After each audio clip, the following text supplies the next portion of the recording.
Safi sana tu. Poa mzee wangu. Nashukuru sana. Bwana, Simba leo wanawasili saa 11 pale uwanja wa Mwalimu Joseph Kambarage Nyerere, na shauku ni kubwa sana kwa mashabiki wa Simba. Wamejiandaaje kwa ushindi pia mliopata dhidi ya Al Masry baada ya kumpiga hapa Zanzibar, lakini pia suruhu moja kwa moja imeruhusu Simba kuingia katika michuano ya fainali kombe la shirikisho barani Afrika?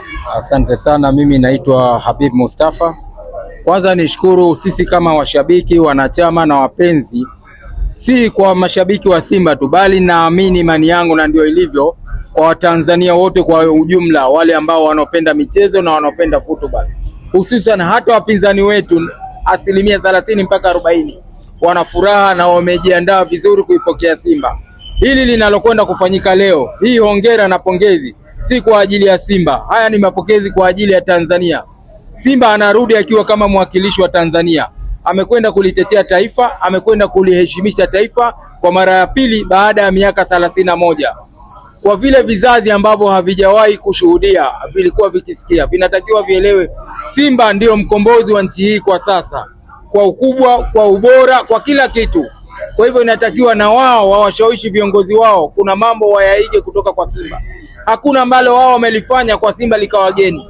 Wamefika fainali wao miaka 2-3 nyuma, Simba tayari miaka 31 ameshafika. Hii ni kama marejeo. Kwa hivyo sisi tumejiandaa kuipokea timu, tutajumuika nao, tutashereheka, tutafurahi. Baada ya hapo tujipange kwa ajili ya mchezo wa fainali, kumkabidhi mama kombe letu ili kuiheshimisha nchi na kuwapa onyo yale mataifa ambao wanajifanya wao wanajua na wao bora.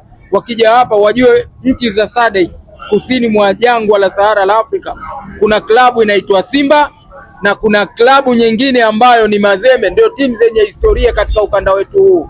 Bas, kwa hivyo sisi tupo tayari kuipokea Simba. Bwana, kwa takwimu za CAF shirikisho wanasema kwamba Simba sasa hivi ni club namba 4 barani Afrika. Wewe ukiwa kama shabiki wa Simba, imekuvutia kwa namna gani hii? Wanachosema ni sahihi, kwa sababu baada ya mchezo wa jana kama sikosei, Simba wamefikisha point 48 kutoka 43, ambao chini yake kama sikosei yuko Berkane na 47, alikuwa na 42, alafu timu ya tatu ndio itakuwa Zamalek.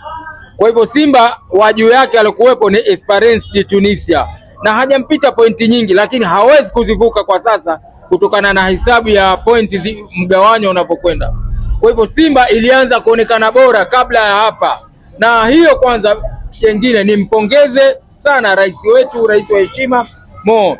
Nakumbuka miaka 6 nyuma aliwahi kusema, nataka mimi niifanye Simba kuwa moja kati ya vilabu namba 5 bora barani Afrika, nilete na kombe. Kuna watu walimzodoa, walimkejeli, wakamcheka, lakini sasa kila kitu kina mipango yake. Mungu alituambia subirini, tafika wakati hilo litakuwa, na wakati ndio huu. Simba leo hii sio namba 5 tena, ni namba 4, na Simba leo hii ana 90% ya kulichukua kombe hili, kwa sababu michuano ya Afrika mara nyingi kila mtu anatamba kwake, na ili utambe kwako uwe bora zaidi, unapopata nafasi ya kuanza ugenini, wewe ndio unapewa nafasi kubwa ya kuwa mshindi iwapo kule utaicheza karata yako vizuri. Kwa hivyo Simba naamini na naiona si kuishia namba 4 tu, naiona Simba baada ya miaka 3 ijayo kama sikosei namba 2, namba 1, nikiangalia kwa takwimu za timu zilivyo sasa, kwa sababu ukiangalia timu za UNAIF nyingi kaskazini zishapata mafanikio.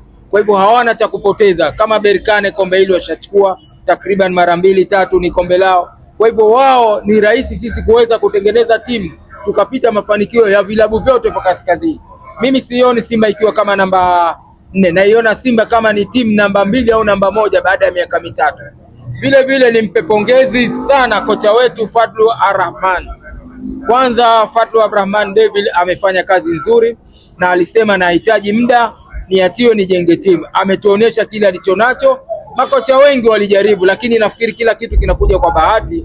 Walishia njiani, hawakufanikiwa kwake tena kwa muda mchache sana. Kwa hivyo tumshukuru na tunamuomba mafanikio haya kwake yasiishie hapa. Tunachomuomba, najua kutakuwa na changamoto nyingi, vilabu vingi vitatuma maombi. Naomba kwa hilo kocha kwanza aendelee kulinda heshima yake, aendelee kuwepo na sisi, atuunge mkono ikibidi hata kwa miaka 2 zaidi. Vile vile na ombi langu kwa viongozi, kwa sababu najua baada ya michuano hii kuna mambo mengi yatajitokeza.